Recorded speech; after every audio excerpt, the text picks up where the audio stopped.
Hi, Steve and Caleb with Brownells here, and today we're going to talk about a hot topic, barrel break-in. And I've heard, and so have you, a ton of misinformation, well-meaning information, all kinds of things about barrel break-in. Everybody's got their secret. Everyone has a secret. They all mean well, but they're not all correct. So we need to talk about it and get the correct information out there, because you can't physically break in every barrel. So No.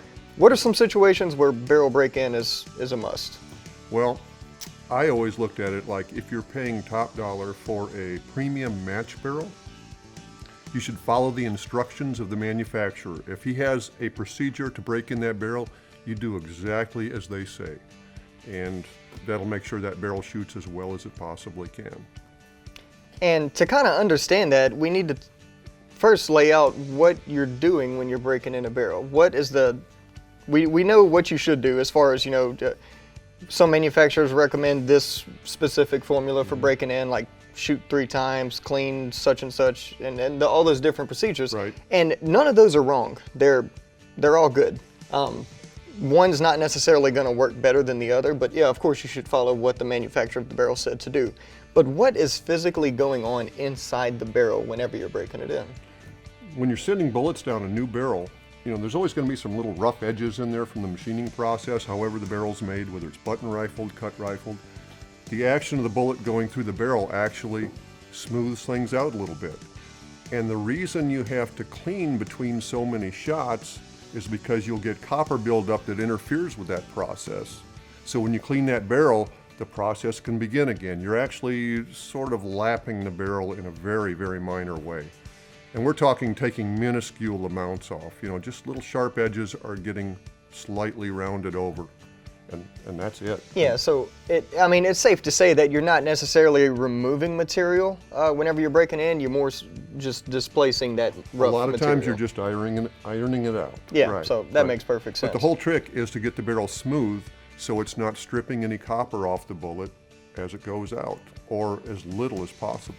Right, so the whole process is to mainly just reduce copper fouling, and most of that's going to come from the throat area because that's where all the machining takes place. Right. So it's safe to say that if you're shooting a cold hammer forged AR barrel that was cold hammer forged around a mandrel that formed the chamber, you're not really going to have those edges. Now, it's not going to be as precise as one of these match grade precision rifle barrels, but it's already as ironed out as it can get, and you're not going to get any benefit from trying to break in a cold hammer forged chrome line barrel. Right. Every Colt barrel I've ever shot good right out of the box. Yeah, absolutely. So, and the same thing can go for a nitrided barrel, even if that chamber's been cut, because that nitriding, you're not going to displace any of that. It's an extremely harsh finish. Right. Yeah. So a black nitride coating the hardness of that is about as hard as a file, a metal cutting file. So you're not going to displace any of that. So I think it's safe to say that on your AR-15 barrels that are chrome lined and cold hammer forged or black nitride coated,